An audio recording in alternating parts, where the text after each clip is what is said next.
Unfortunately, this village is under a curse. Sometimes during the night people hear a whistling song out of nowhere. It is him, the singing skull. In the heart of the African savannah, there was a village called Akana. It was a place where laughter echoed off the houses and the streets with joy. Children played games that turned dusty streets into colorful kingdoms, and elders shared stories under friendly baobab trees. But there was a secret held within Akana's heart. Now and then, the nights held a haunting song that sent shivers down the spines of the villagers. This mournful tune was the curse of the village, a sorcerer's vengeful song. The whistling song stole their peaceful sleep and replaced it with worried frowns and restless dreams. Nobody dared to step outside after night, no matter how bright the moon was. Stepping outside felt like inviting danger. Everyone hoped for a savior who would liberate them from this curse. One day, 3 travelers found themselves at the edge of Akana. There was Amari, the group leader, his eyes sharp and sparkling with wisdom. Raza, the smallest of the group, had a remarkable talent for crafting things from the simplest things. Jiya was big and strong, with a kind heart and a smile that could make anyone feel better. They reached Akana at night and were quite surprised to see the streets empty. They knocked around the houses to see if they could get accommodation. However, their efforts were in vain. No one opened the doors for them. They were very disappointed. At last, they reached the village head, Azizi's house. He was very kind and gentle. When Amari asked for help, Azizi said, "I am sorry, I cannot invite you to my house as it is very small for all of us, but I can arrange the accommodation somewhere else." He guided them to an abandoned house towards the edge of the village. The house was locked, but Raza was clever enough to unlock the doors. All of them slept in the house that night, but they could feel a haunting atmosphere all around. Loud cries were echoing in the valley. The next morning, they went to Azizi to understand why nobody was willing to help them. Amari asked Azizi, "Why were the villagers not ready to help us yesterday? Why were some people crying during the night?" Azizi took a deep breath and started telling the story. Unfortunately, this village is under a curse. Sometimes during the night people hear a whistling song out of nowhere. It is him, the singing skull. Upon playing the song, a child from the village will mysteriously vanish. Yesterday, we lost another child from the village. It is believed that there was once a sorcerer in the village. He was very cruel, and he used child sacrifices for his rituals. He used to chant dark magic songs as part of his rituals. One day, all the villagers, fed up with his evil rituals, set fire to his house and killed him. But even after his death, people started hearing the whistling and chanting during the night and more. Children started missing from the village. Some have witnessed a skull on top of the mountain singing the same whistling song. Nobody could find the culprit behind the whistle and the missing children. Since it was the curse of the sorcerer, some went into his ruined house near the forest, but no one has ever come back alive. Everyone was shocked to hear the story, and they kept their gaze fixed on the distant mountaintop, where the skull was rumored to appear. But Amari doubted his mind. He whispered to himself, "Why only children?" He called his friends and said, "I believe there is some foul play in this.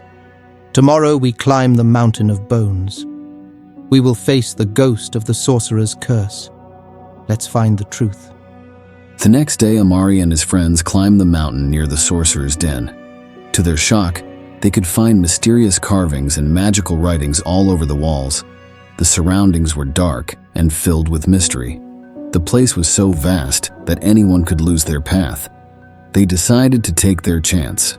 Amari said to others, "We will split into 3. If you ever find something unusual, call others for help. Let us gather in front of the house if it is getting dark and don't get lost." They spent the entire day searching for clues. When it was about to get dark, Amari and Jiya gathered in front of the house, but Raza was nowhere to be found. Amari quickly sensed danger. They both started searching for Raza, but they could not find him anywhere.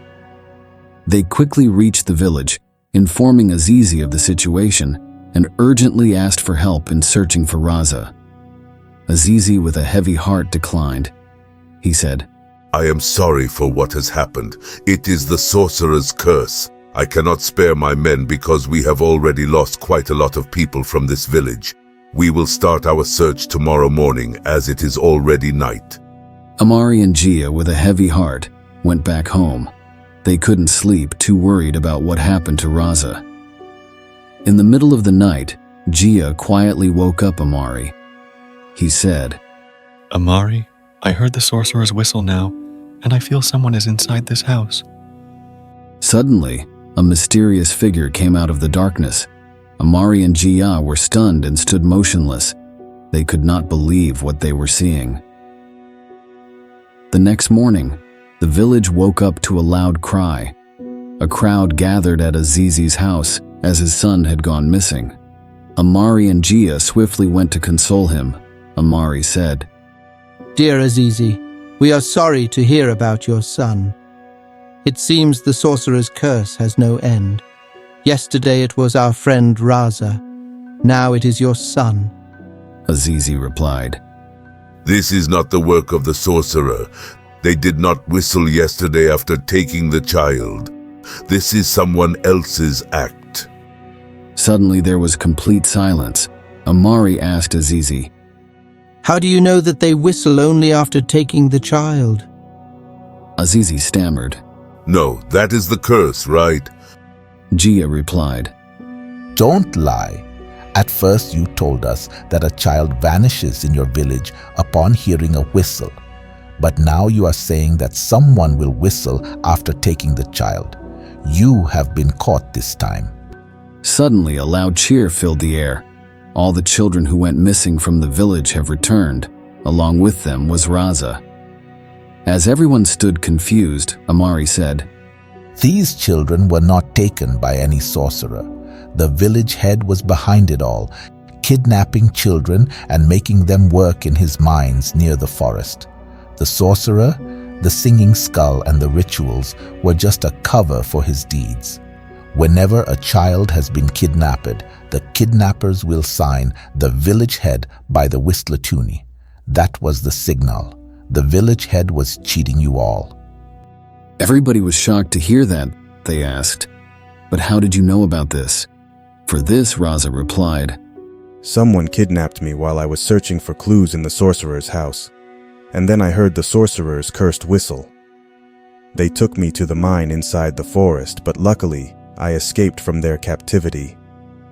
I managed to steal their whistle on the way, and I told Amari and Jiya the truth last night. Azizi's son also confessed everything to us. The village head stood in shame as the truth unfolded. Cheers erupted from the villagers as the three friends solved the curse and brought justice. Peace was restored, and a dark chapter came to an end.